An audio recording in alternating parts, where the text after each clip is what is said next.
Une étude bien comprise de l'épître aux Philippiens commence avec le chapitre 16 des Actes. Derrière les événements simplement historiques, nous nous trouvons là, en présence de tout un arrière-plan spirituel, qui jette une lumière intéressante sur les origines de cette assemblée de Philippe. Nul n'ignore que la ville de Philippe, au point de vue de l'évangélisation du monde, avait une valeur stratégique considérable. C'était l'entrée de l'Europe. C'était la porte du monde occidental. C'est par cette porte-là qu'effectivement l'évangile est venu à nous, comme à toutes les nations de l'Occident. Nous sommes donc bien dans la vérité quand nous disons qu'au point de vue de l'évangile, Philippe était une ville stratégique de première importance. Aussi n'est-on pas surpris de constater que l'ouverture de cette porte, le passage d'un continent dans l'autre, l'établissement du témoignage de l'autre côté du seuil s'effectuèrent dans une atmosphère de lutte terrible sur toute la ligne. Il semble que toutes les puissances qui sont à l'œuvre dans le monde invisible se soient donné rendez-vous là, dans cette bataille dont l'Europe était l'enjeu. Un simple coup d'œil dans ce chapitre 16 des Actes avec cette pensée à l'esprit ne peut manquer de nous impressionner.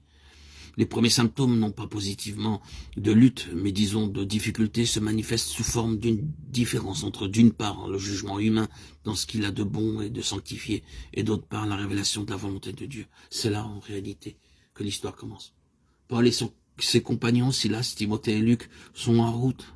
Chemin faisant, leur pensée est à l'heure, et leur esprit est orienté, sans aucun doute possible, vers certains champs de travail, dans lesquels ils ont l'intention de pénétrer.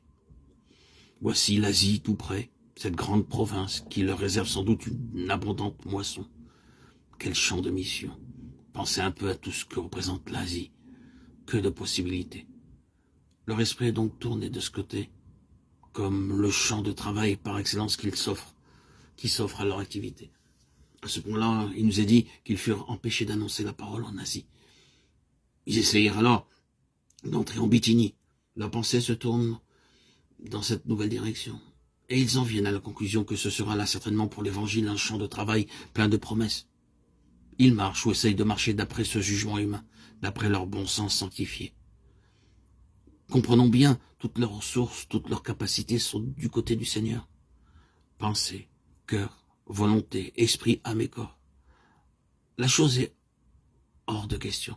Ce sont des hommes entièrement consacrés. Ce n'est pas pour eux qu'ils travaillent.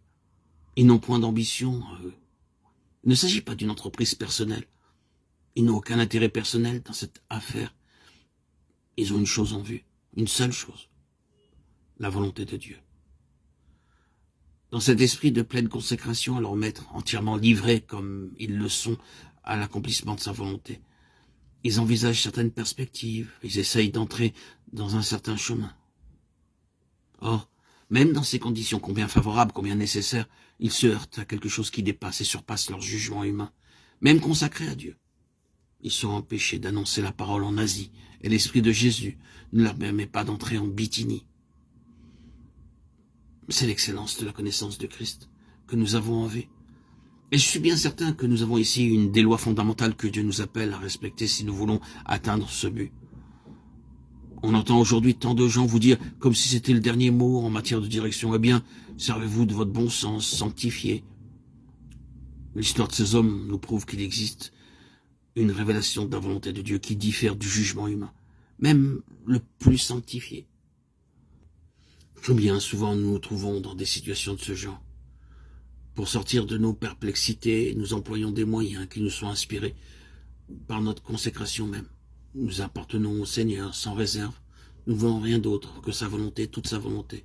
Nous sommes très sûrs que ce ne sont pas des ambitions personnelles qui nous font agir. Nous n'avons pas de plan à nous que nous cherchons à réaliser. C'est le Seigneur que nous voulons, rien ni personne d'autre. Et parce qu'il en est ainsi, nous pensons que nous pouvons, dans l'intérêt même de la cause de Dieu, laisser notre pensée, notre cœur, notre volonté inspirer notre attitude, nous dicter notre ligne de conduite, gouverner notre activité. Et nous ne sommes pas loin de penser que notre zèle pour lui, notre désir ardent de faire sa volonté, l'entière consécration de notre cœur sont des garanties, et que dans ces conditions, ce que nous pouvons faire ne peut pas manquer de recevoir le sceau de Dieu. Mais qu'arrive-t-il? Même alors, nous constatons souvent après coup que ce n'était pas le meilleur chemin, et que notre zèle personnel pour la cause de Dieu a porté des fruits de beaucoup inférieurs à ce que Dieu avait en vue.